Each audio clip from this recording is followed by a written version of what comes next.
গাছের প্রতি আমার ভালোবাসা দিন দিন বেড়েই চলেছে। তাই তোমাদের সাথে আজকে নতুন একটা ভিডিও নিয়ে চলে আসলাম। বেশ কয়েকদিন আগে মা আমাকে নার্সারি থেকে না, মেন কথা হচ্ছে ক্ষেত থেকে, মায়েদের ক্ষেত থেকে এই গাছগুলো আমাকে এনে দিই। গাছগুলো বসাবো বসাবো করছি, কিন্তু সময় আর হয়ে উঠছিল। তো আজকে ভাবলাম গাছগুলো বসিয়েই ফেলি। তো প্রথমে আমি মাটিটাকে নরম করার জন্য একটু পানি দিয়ে নিলাম, যাতে মাটিটা একটু নরম হয়। দেন দেখো, এখানে তো আর পানি দেওয়া হয়নি, ওই জন্য মাটিগুলো কেমন শুকিয়ে আছে। আমাদের এখানে এগুলো কাদা মাটি বলে, খুব শক্ত, মানে পানি দিলেও নরম হয় না। আর এই দেখো, সেদিন এখানে রসুন গাছ বসিয়েছিলাম, কেমন চারা ধরেছে দেখেছো। ভালো করে এখানে মাটিটাকে ভিজিয়ে নিচ্ছি।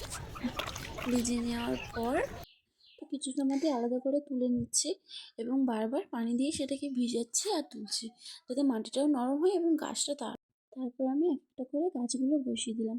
এই যে এই ফুল গাছটা, এটা আসলে গাঁদা ফুলের গাছ। তো গাঁদা ফুল বেশ আমার ভালোই লাগে, আর মা যতক্ষণ এনেছে তত বসাবোই, ফেলে তো আর দেওয়া যাবে না, তাই না? তো এটা বসিয়ে দিলাম। এটা বসানোর পর ওপর থেকে কিছুটা মাটি দিয়ে দিলাম, যাতে গাছটা, দেখো, বারবার কিন্তু বেঁকে যাচ্ছে। মাটিগুলো দেওয়ার ফলে কিন্তু তারপরেই গাছটা সোজা হয়েছিল। তারপরেও সেম প্রসেসে আমি এই গাছটাও বসিয়ে নিলাম।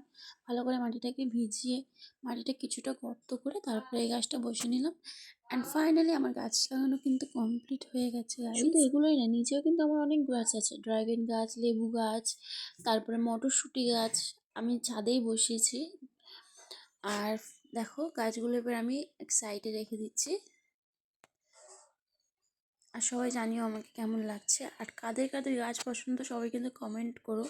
আর ভিডিওটি ভালো লাগলে লাইক কমেন্ট শেয়ার করে দিও। থ্যাংক ইউ সবাইকে, সবাই অনেক ভালো থেকো।